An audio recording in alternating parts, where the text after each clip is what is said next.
Friends, आज का हमारा चैप्टर है chapter number 10, mechanical properties of fluids. तो पहला टॉपिक है फ्लूइड्स। तो एक्चुअल में फ्लूइड्स क्या होता है? तो फ्लूइड्स एक सब्सटेंस होता है जो कि फ्लो हो सके, राइट। तो जब कोई भी किसी फ्लूइड पे एक्सटर्नल फोर्स अप्लाई करे तो वो फ्लो होगा, दैट इज कॉल्ड फ्लूइड्स। तो mainly fluids are of two types, liquid और गैसेस। तो लिक्विड भी फ्लो होगा, गैसेस भी फ्लो हो गए, तो उसको हम लोग फ्लूइड्स बोलते हैं, राइट। तो यहां पर liquids do not have defined shape but takes the shape of containing vessel. Fluids का एक पर्टिकुलर डिफाइनेड शेप तो होता नहीं है, क्योंकि वो तुरंत स्प्रेड हो जाता है। तो फ्लूइड को जिस भी कंटेनर में हम लोग भरेंगे वो उस कंटेनर का ही शेप ले लेगा, right. So the total normal force exerted by liquid at rest on a given surface is called thrust of liquid। जैसे कि मान लो कि किसी लिक्विड के अंदर मैं किसी सॉलिड को अंदर रखता हूं, तो वो लिक्विड उस सॉलिड पे सभी सरफेस एरिया के परपेंडिकुलर फोर्स लगाएगा, and that is called thrust by that liquid on that solid.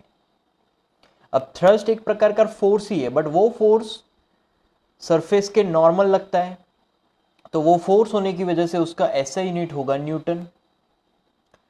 तो इन fluid mechanics the following properties of fluid would be consider. तो पहली प्रॉपर्टी है हाइड्रोस्टेटिक। हाइड्रोस्टेटिक मतलब कि फ्लूइड जब कभी भी रेस्ट पे है। और हाइड्रोडायनेमिक्स, तो जब कभी भी फ्लूइड मोशन में है, उस ब्रांच को हम लोग हाइड्रोडायनेमिक्स बोलेंगे। Now pressure exerted by liquid, कि लिक्विड से कैसे प्रेशर एक्सर्ट होता है। The normal force exerted by liquid पर unit area of the surface in contact is called pressure liquid और हाइड्रोस्टेटिक प्रेशर। तो जब कभी भी नॉर्मल फोर्स लगेगा लिक्विड के थ्रू, लिक्विड नॉर्मल फोर्स लगाता है किसी सरफेस के यूनिट एरिया पे, और वो भी perpendicular, so that is called pressure by the liquid और hydrostatic pressure. Now pressure exerted by a liquid column, तो उसकी फॉर्मूला है P is equal to rho G H, जहां पर H है उस ऑब्जेक्ट का हाइट के जिस ऑब्जेक्ट पे उस पे उतना प्रेशर लग रहा है, तो that is the height of liquid column. Then density of liquid and G is acceleration due to gravity, simple. अब उसी लिक्विड के अंदर अगर मैं मीन प्रेशर फाइंड करूं, मीन प्रेशर मतलब कि एक एच हाइट पे मिलने वाला प्रेशर प्लस जीरो हाइट पे मिलने वाला प्रेशर, तो वो जीरो हो जाएगा। तो rho G H by two mean pressure मिलने वाला है हमें। उसके बाद आता है पास्कल्स लॉ।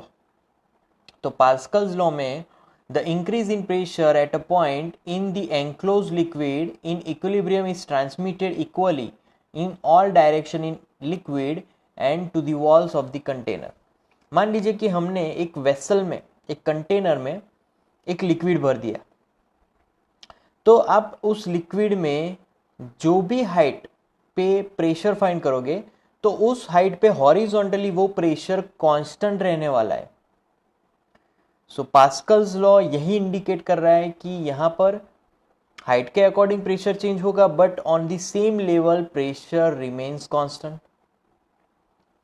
सो पास्कल्स लॉ कौन से एप्लीकेशन है उसके? तो पहला है working of hydraulic lift, hydraulic press, hydraulic brakes are based on Pascal's law.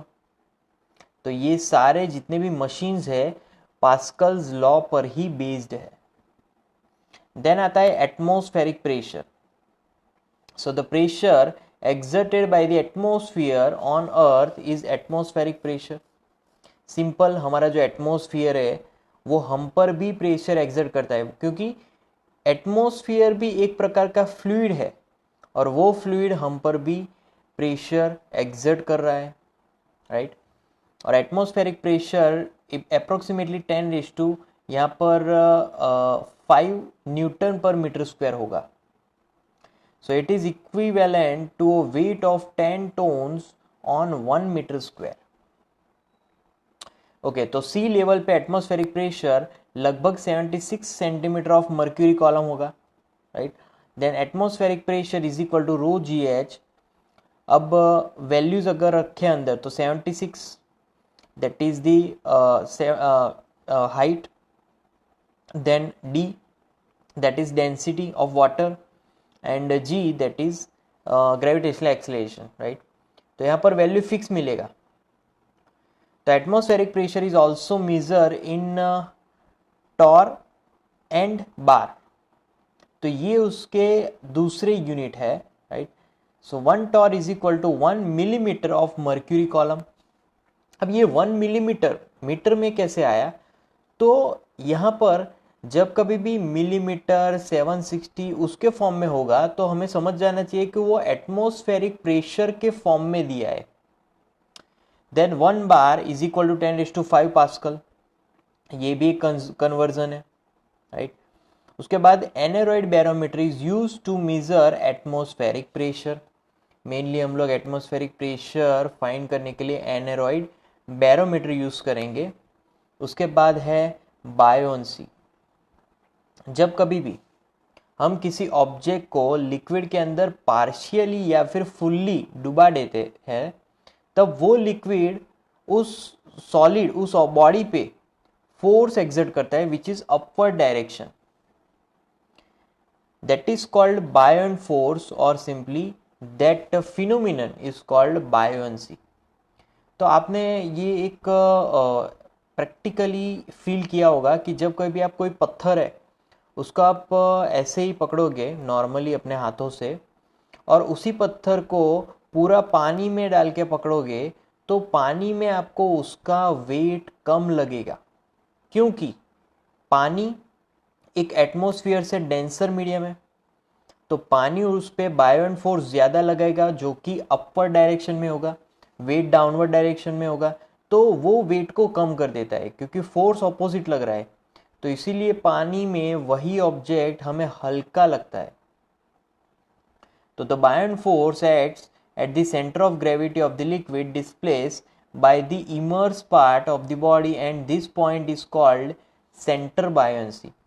तो ये जो बायोंट फोर्स है वो एग्जैक्टली बॉडी के कौन से पार्ट पे लगता है, तो जब कभी भी आप पार्शियली अगर ऑब्जेक्ट को अंदर रखोगे फ्लूइड में या फिर पूरा रखोगे, तो पार्शियली या फिर पूरा उसके कैलकुलेशन के हिसाब से जो भी centre of gravity centre of mass होगा, क्योंकि आप पार्शियली रखोगे तो उसका सेंटर ऑफ मास उसके जियोमेट्रिक सेंटर ऑफ मास से चेंज हो जाएगा, तो तब उसका सेंटर ऑफ मास थोड़ा सा नीचे होगा, राइट, उसके रियल सेंटर ऑफ मास से। तो तब जो बायोंसी लगेगी, बायोंट फोर्स, उसके वो नए वाले सेंटर ऑफ मास पे लगेगा। देन उसके बाद आता है आर्किमिडीज प्रिंसिपल। तो आर्किमिडीज प्रिंसिपल बायोंसी के बेस पर डिपेंडेंट है।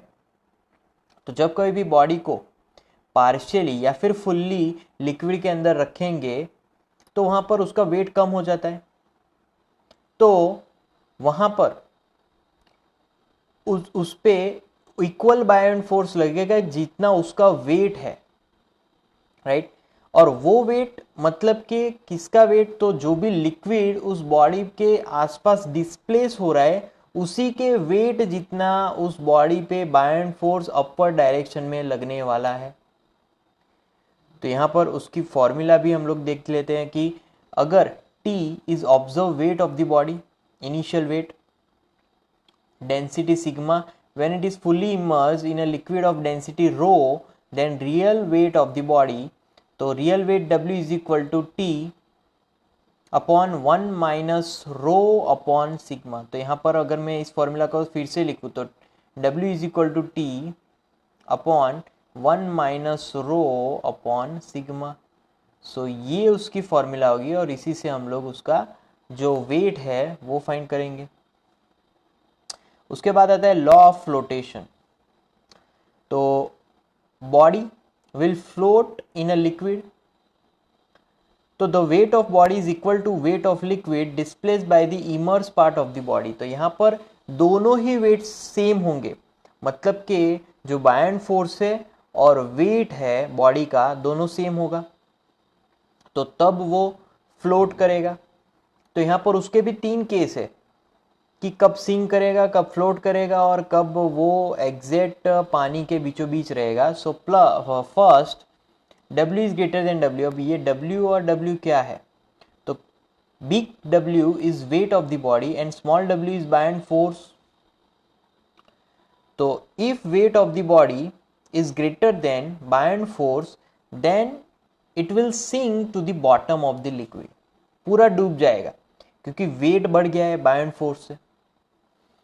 अगर बायंड फोर्स वेट से ज्यादा है तो वो तो उसको ऊपर ले जाएगा, मतलब कि the body will float partially submerge in the liquid, थोड़ी डूबी रहेगी, उसके वो डेंसिटी पे डिपेंड होगा कितनी डूबेगी, और वो उसको सबमर्ज करेगा थोड़ा ही लिक्विड में, पूरा लिक्विड के अंदर नहीं होने वाला।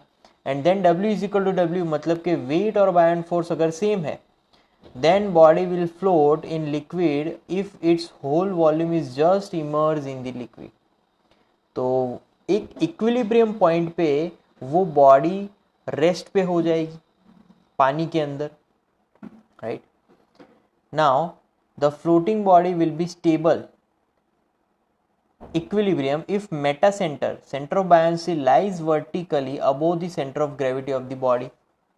तो जब कभी भी सेंटर ऑफ बायंसी, मैंने पहले भी बोला था कि जो ऑब्जेक्ट पानी के अंदर जितना डूबेगा उसकी सेंटर ऑफ बायंसी थोड़ी ऊपर उठेगी, तो यहां पर centre of buoyancy lies vertically above the centre of gravity of the body. फिर अनस्टेबल इक्विलिब्रियम में centre of buoyancy lies vertically below the centre of gravity of the body and the floating body will be in neutral equilibrium if centre of buoyancy coincides with the centre of gravity of the body. अगर दोनों ही एक ही point पे होंगे तो वो हमारा neutral equilibrium हो जाएगा। Then density and relative density. तो डेंसिटी मतलब के मास और वॉल्यूम का ratio, that is called density. तो density of a liquid is equal to mass upon volume. Density of water तो 1 ग्राम अपॉन सेंटीमीटर क्यूब और 10⁻³ किलोग्राम अपॉन मीटर क्यूब। ये एक कन्वर्जन है डेंसिटी ऑफ वाटर का। अब डेंसिटी जो है उसकी पर्टिकुलर कोई डायरेक्शन नहीं होगी, तो वो एक स्केलर क्वांटिटी है और उसकी डायमेंशनल फॉर्मूला होगी ml⁻³ ओके। अब बात करते हैं रिलेटिव डेंसिटी की। रिलेटिव डेंसिटी मतलब कि density, right, density of substance upon density of water at 4 degree Celsius, that is called relative density। तो एक पर्टिकुलर ऑब्जेक्ट की सिंपल नॉर्मल डेंसिटी और हम उसको डिवाइड करेंगे पानी का 4 डिग्री सेल्सियस के डेंसिटी से, तो that is called relative density. ये रही उसकी फॉर्मूला। तो डेंसिटी के फॉर्मूला पर से मैं एक दूसरा फॉर्मूला भी बना सकता हूं कि it is equal to weight of substance in air upon loss of weight in water, right। तो यहाँ पर रिलेटिव डेंसिटी का दूसरा भी नाम है और उसको बोलेंगे स्पेसिफिक ग्रेविटी। उसका कोई यूनिट नहीं होगा। क्यों यूनिट नहीं होगा? क्योंकि density upon density unit cancel कर देती है, तो डायमेंशन भी नहीं होने वाला, no dimension, right. For a solid body density of body is equal to density of substance. Solid body तो डेंसिटी का जो भी, मतलब कि बॉडी का जो भी डेंसिटी होगा इज इक्वल टू सब्सटेंस का density. while for a hollow body density of body is lesser than of the substance। okay, now when immiscible liquids of different densities are poured in container, the liquid of highest density will be at the bottom while that of lowest density at the top and interfaces will be plain। फिर आता है density of a mixture of substances. तो मान लीजिए कि हमारे पास दो liquids है, उनके मासेस है m1 m2, डेंसिटीज है ρ1 ρ2, दोनों को मिक्स कर देते हैं तो इक्विवेलेंट डेंसिटी की फॉर्मूला होगी density is equal to m1 plus m2 upon volume v1 plus v2, but उसकी फॉर्मूला होगी m1 upon rho one plus m2 upon rho two, right. तो ये उसकी फॉर्मूला होगी। अब इसको अगर और सिंप्लीफाई करें तो ऊपर मल्टीप्लिकेशन में एलसी आ जाएगा सबसे डिनोमिनेटर टू डिनोमिनेटर का, तो rho one rho two into m one plus m two upon m one rho two plus m two rho one, right. तो ये कंबाइंड डेंसिटी होगी अगर दोनों लिक्विड्स को हमने कंबाइन किया तो जब कभी भी अगर दोनों लिक्विड का सेम मास है तो मास सेम है but density rho one rho two है, और दोनों को मिक्स करते हैं तो दोनों की मिक्स डेंसिटी होगी rho is equal to rho one rho two upon rho one plus rho two. अब दोनों लिक्विड्स के वॉल्यूम सेम है बट डेंसिटी अलग अलग है, और फिर हम उसको मिक्स करते हैं तो density is equal to rho one plus rho two by two, average जैसा निकल गया, राइट। तो ये उसकी फॉर्मूला होगी।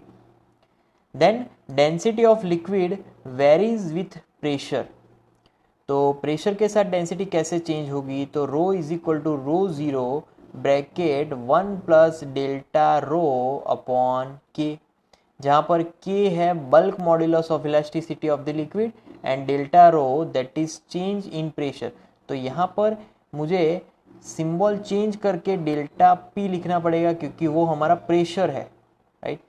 डेंसिटी को हम लोग रो से रिप्रेजेंट करते हैं बट प्रेशर को हम लोग पी से रिप्रेजेंट करते हैं, तो यहाँ पर डेल्टा पी अपॉन के आ जाएगा।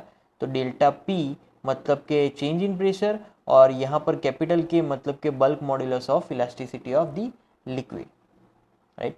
देन विस्कोसिटी, नाउ विस्कोसिटी मतलब कि एक प्रॉपर्टी है फ्लूइड की जो कि उसके अंदर दो लेयर्स के बीच इंटरनल फ्रिक्शनल फोर्स अप्लाई होगा और दोनों लेयर एक दूसरे की रिलेटिव मोशन को अपोज करेंगे, दैट इज कॉल्ड विस्कोसिटी। जैसे कि अगर मैं एक फ्लोर पर पानी डालूं तो वो बहुत स्पीड में आगे जाएंगे, बट उसी फ्लोर पर अगर मैं हनी डालूंगा तो एकदम धीरे धीरे धीरे आगे बढ़ेंगे। तो वहां पर एक के बाद मतलब कि हनी के जो लेयर्स बनेंगे जो आगे बढ़ रहे हैं, वो लेयर्स के बीच जो रिलेटिव मोशन हो रहा है वो एक दूसरे को अपोज कर रहे हैं, इसीलिए वो धीरे धीरे धीरे धीरे आगे जाते हैं और फिर रुक जाएंगे। So this internal frictional force is called viscous force. Okay, now viscous force are intermolecular forces acting between the molecules of different layers of liquid moving with different velocity। तो वो जो विस्कस फोर्स है हम लोग उसको resistive force भी बोल सकते हैं क्योंकि यहाँ पर दो लेयर्स के रिलेटिव मोशन को रोकने का ट्राई हो रहा है। तो viscous force F is equal to minus eta A dv by dx where negative sign indicates the resistive force. तो ईटा को सब्जेक्ट बनाएंगे तो eta subject, eta is equal to minus F upon A into D V by D X. तो D V by D X क्या है, तो simply वो एक रेट ऑफ चेंज है वेलोसिटी का विथ डिस्टेंस, उसको हम लोग वेलोसिटी ग्रेडियंट भी बोल सकते हैं। Capital A as usual area of cross section and eta that is called coefficient of viscosity। तो यहां पर coefficient of viscosity का यूनिट क्या होगा, तो वो अकॉर्डिंग टू दिस फॉर्मूला वो होगा newton second metre two inverse और पास्कल सेकेंड। दूसरा भी यूनिट है डेकापॉइज, डायमेंशनल फॉर्मूला तो m1 l minus one T minus one sorry m1 l minus one T minus one. Okay, now coefficient of viscosity, तो वो very करेगा अलग अलग मटेरियल का, अलग अलग कोएफिशिएंट ऑफ विस्कोसिटी होगा। और again coefficient of viscosity temperature के थ्रू भी वेरी करता है, तो वो टेम्परेचर पे भी डिपेंडेंट है। Viscosity is due to transport of momentum, the value of viscosity for ideal liquid is 0। तो the viscosity of air and of some liquids it is utilized for damping the annealing parts of some instruments, right? तो यहाँ पर जो viscosity है वो कुछ organic liquids में उसके molecular weight, shape of large organic moleculars, proteins, cellulars, उन सब के डिटर्मिनेशन में, उन सब की सर्चिंग में भी विस्कोसिटी काम करता है, right? So the viscosity of liquids decreases with increase in temperature. So eta T is equal to eta O upon 1 plus alpha T plus beta T square. So eta O and eta T are coefficient of viscosities at 0 degree Celsius, T degree Celsius, and alpha and beta are constants. So the viscosity of gases increases with increasing in temperatures as eta proportional to under root T, right? तो अगर यहाँ पर temperature अगर increase होगा तो liquid का viscosity भी increase होगा, कोएफिशिएंट ऑफ विस्कोसिटी भी इंक्रीज होगा, right? But the viscosity of water decreases with increase in pressure, क्योंकि यहाँ पर जो प्रेशर है वो इनवर्सली प्रोपोर्शनल है कोएफिशिएंट ऑफ विस्कोसिटी के से, right? So the viscosity of gases do not changes with pressure. तो ये चेंजेस सिर्फ लिक्विड में ही एप्लीकेबल है, बट गैसेस में वहाँ पर विस्कोसिटी चेंज होने वाला नहीं है, क्योंकि गैसेस के जो मॉलिक्यूल्स है वो एक दूसरे से बहुत ही डिस्टेंस पे होते हैं. तो there is no change with pressure of in viscosity of gases. Then Poiseuille's formula.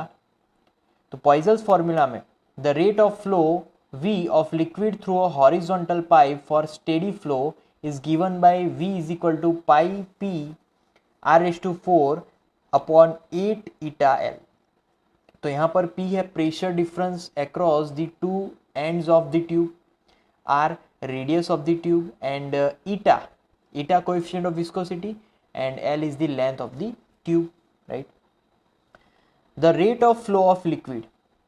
तो rate of flow of liquid मतलब कि V is equal to P upon R.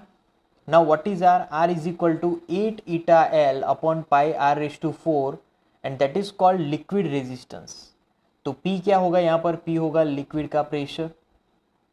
सो जब कभी भी दो ट्यूब्स को हम लोग सीरीज में कनेक्ट करेंगे तब resultant pressure difference P is equal to P1 plus P2 होगा. Rate of flow of liquid is same through both the tubes and equivalent liquid resistance R is equal to R1 plus R2. जब कभी भी हम लोग tubes को parallel connect करेंगे तब pressure difference is same across both the tubes. Rate of flow of liquid V is equal to V1 plus V2 and equivalent liquid resistance 1 upon R is equal to 1 upon R1 plus 1 upon R2, sum of reciprocal of all the liquid resistance. Then Stokes law. तो जब कभी भी एक spherical body किसी long liquid column में उसको गिराते हैं तब कुछ देर बाद उसकी वेलोसिटी कांस्टेंट हो जाती है, और जब ये वेलोसिटी कांस्टेंट हो जाए तब उसको हम लोग बोलते हैं टर्मिनल वेलोसिटी. तो जब कभी भी ऐसे छोटे स्फेरिकल बॉडी को हम लोग लिक्विड कॉलम के अंदर गिराएंगे तो वो जब टर्मिनल वेलोसिटी के साथ नीचे गिर रहा है तब उस पर विस्कस फोर्स लगेगा, और वो विस्कस फोर्स की फॉर्मूला होगी F is equal to 6 pi eta R into v. तो R is radius of the body, V is velocity terminal, and eta coefficient of viscosity, right? So ये जो formula है उसको हम लोग स्टोक्स लॉ बोलेंगे. स्टोक्स लॉ से यहाँ पर जो रेजिस्टिव फोर्स की फॉर्मूला मिली, तो अब टर्मिनल वेलोसिटी फाइंड करने की formula. So terminal velocity V is equal to 2/9 R square rho minus sigma into G upon eta. अब इसमें यहाँ पर रो क्या होगा? तो rho is the density of the body, sigma density of liquid, then eta coefficient of viscosity of liquid, and G acceleration due to gravity, right? Then rho greater than rho 0. तो रो greater than rho zero होगा तो body false downwards, क्योंकि यहाँ पर रो zero एक fluid की density है और रो बॉडी की डेंसिटी है, तो बॉडी की डेंसिटी फ्लूइड से ज़्यादा होगी तो बॉडी नीचे गिर जाएगी। जब rho less than rho zero तो body moves upward with constant velocity, and rho zero much less than rho, then terminal velocity will be there, तो वो ऑब्जेक्ट टर्मिनल वेलोसिटी से आगे बढ़ेगा। Then importance of Stokes law. So this law is used in determination of electronic charge by Millikan in his oil drop experiment. तो हम लोग यहाँ पर इलेक्ट्रॉनिक चार्ज के बारे में जानकारी ले सकते हैं। This law helps a man coming down with the help of parachute. This law account for the formation of clouds. उसके बाद आता है लिक्विड के 3 फ्लो होंगे। पहला है स्ट्रीमलाइन फ्लो, तो the flow of liquid in which each of its particle follows the same path as followed by the preceding particles is called streamline flow. Second, laminar flow, the steady flow of liquid over a horizontal surface in the form of layers of different velocities is called laminar flow. तो streamline flow में जो भी particle है वो same path follow करता है, same path follow करेगा, right. मतलब कि अगर अगला पार्टिकल जिस पाथ से गया उसी पाथ से उसके बाद वाला पार्टिकल भी जाएगा, तीसरा पार्टिकल भी उसी पाथ से जाएगा, चौथा भी उसी पाथ से जाएगा।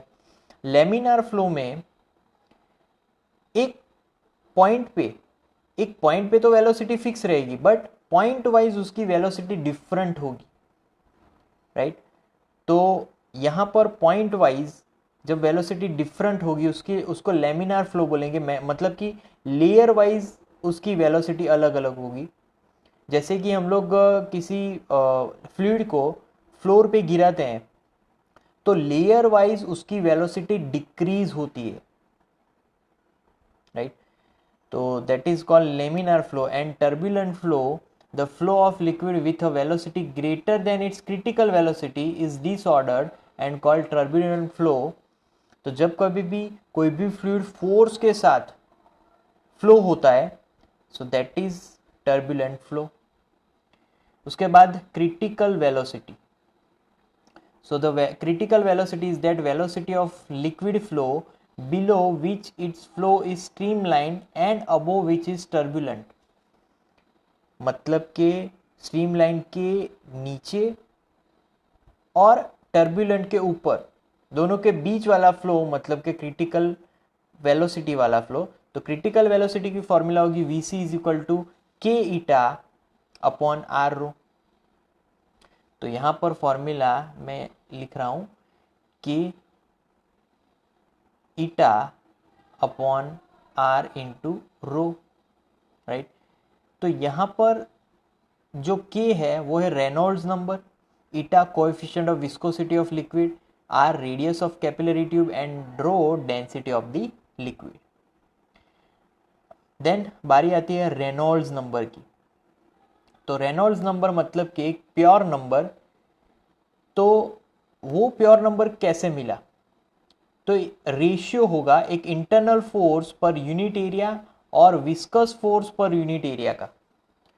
तो जब कहीं भी हम लोग internal force per unit area और viscous force per unit area करेंगे उसका ratio that gives us Reynolds number. तो रेनॉल्ड्स नंबर को हम लोग आर से भी रिप्रेजेंट करेंगे। R is equal to rho v c, यहाँ पर जो आर डिस्टेंस है उसको डी से भी डिनोट कर सकते हैं अपॉन ईटा। तो यहाँ पर सिर्फ सिंबल ही चेंज है बट उसके ट्रू मीनिंग्स चेंज नहीं होने वाले। तो पहला है डेंसिटी रो। तो डेंसिटी ऑफ द लिक्विड की डेंसिटी होगी Vc क्रिटिकल वेलोसिटी। तो for pure water flowing in a cylindrical pipe K की वैल्यू होगी लगभग 1000। K मतलब कि यहाँ पर R, तो R की वैल्यू 1000 होगी। तो जब कभी भी 0 और 2000 के बीच R की वैल्यू मिलेगी तो उसको हम लोग बोलेंगे स्ट्रीमलाइन फ्लो। 2000 और 3000 के बीच अगर लिक्विड का फ्लो हो रहा है तो वो स्ट्रीमलाइन और टर्बुलेंट फ्लो के बीच वाला फ्लो होगा। और जब कभी भी रेनॉल्ड नंबर 3000 से ज़्यादा मिलेगा, सो that is called turbulent flow. अब रेनॉल्ड नंबर एक नंबर है तो इसका कोई भी यूनिट, कोई भी डायमेंशन नहीं होने वाला। उसके बाद आता है इक्वेशन ऑफ कंटिन्यूटी। तो अगर एक लिक्विड स्टीम लाइन फ्लो कर रहा है एक पाइप से, राइट, तो उसका जो फ्लो ऑफ रेट होगा across any cross section area it remains constant. तो उसका फ्लो हर वे में कांस्टेंट रहने वाला है, मतलब कि A1V1 is equal to A2V2, मतलब कि A into v is constant. यहाँ पर A है cross section area of that particular end. तो the velocity of liquid is slower, तो area of cross section large हो जाएगा। अगर वो फास्ट होगा तो area of cross section small हो जाएगा। जैसे कि आपने ये एक्सपेरिमेंट किया ही होगा कि मान लो कि किसी पाइप से पानी आ रहा है, आप अगर उसके आगे अंगूठा रखोगे तो तुरंत ही वो फ्लो बढ़ जाता है, उस फ्लो की स्पीड बढ़ जाती है। तो अगर आप area of cross section decrease कर रहे हो आगे अपना अंगूठा रख के, तो यहाँ पर वेलोसिटी इंक्रीज हो रही है। अगर आप एरिया ऑफ क्रॉस सेक्शन बढ़ा रहे हो तो वहाँ पर वेलोसिटी घट जाएगी, राइट। तो वो होगा streamline flow. Energy of a liquid, तो liquid in motion possess 3 types of energy. पहली टाइप है pressure energy, pressure energy per unit mass P upon rho, जहाँ पर P है pressure of the liquid, rho density of the liquid, pressure energy per unit volume, right. तो पहला है kinetic energy. Kinetic energy per unit mass मतलब के half v square, and kinetic energy per unit volume मतलब के half rho v square, right, क्योंकि mass upon volume that is density. फिर आता है पोटेंशियल एनर्जी कि एक फ्लो पोटेंशियल एनर्जी कैसे पोजेस करता है। तो again potential energy per unit mass that is GH only, but potential energy per unit volume that is rho GH।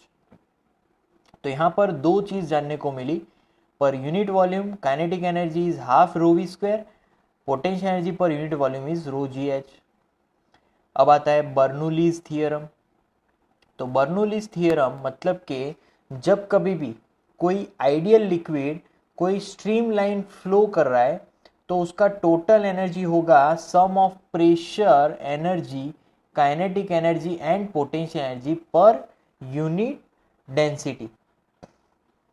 तो volume of the liquid remains constant at every cross section of the tube. तो अब Bernoulli's theorem को mathematically कैसे लिखा जाए, तो एक तो pressure energy P plus kinetic energy की वजह से मिलने वाली energy, and third one is potential energy की वजह से मिलने वाली energy, so that equal to constant, it remains always constant, right. So P upon, अब पूरी इक्वेशन को मैं अगर रो जी से डिवाइड कर दूं तो पहला term P upon rho g मिलेगा, second term V square upon 2G plus H is equal to constant. अब सभी टर्म्स के अलग अलग मीनिंग्स है। पहला P अपॉन रो जी, उसको बोलेंगे pressure head. Second term V square upon 2G, उसको बोलेंगे वेलोसिटी हेड। एंड तीसरा टर्म है H, जिसको हम लोग बोलेंगे ग्रेविटेशनल हेड, राइट। तो अगर फ्लो हॉरिजॉन्टल हो रहा है, हॉरिजॉन्टल लिक्विड अगर फ्लो हो रहा है तो वहां पर हाइट डिफरेंस नहीं मिलने वाला। अगर हाइट डिफरेंस नहीं है तो H वाला टर्म 0 हो जाएगा, तो P plus half rho v square is equal to constant बचेगा। तो जहां पर ये जो हाफ रो वी स्क्वायर है that is called dynamic pressure and P is called static pressure. So therefore in horizontal flow of liquid, if P increases, V decreases and vice versa. So the theorem is applicable to ideal liquid. So for example, liquid which is non-viscous, incompressible and irrotational.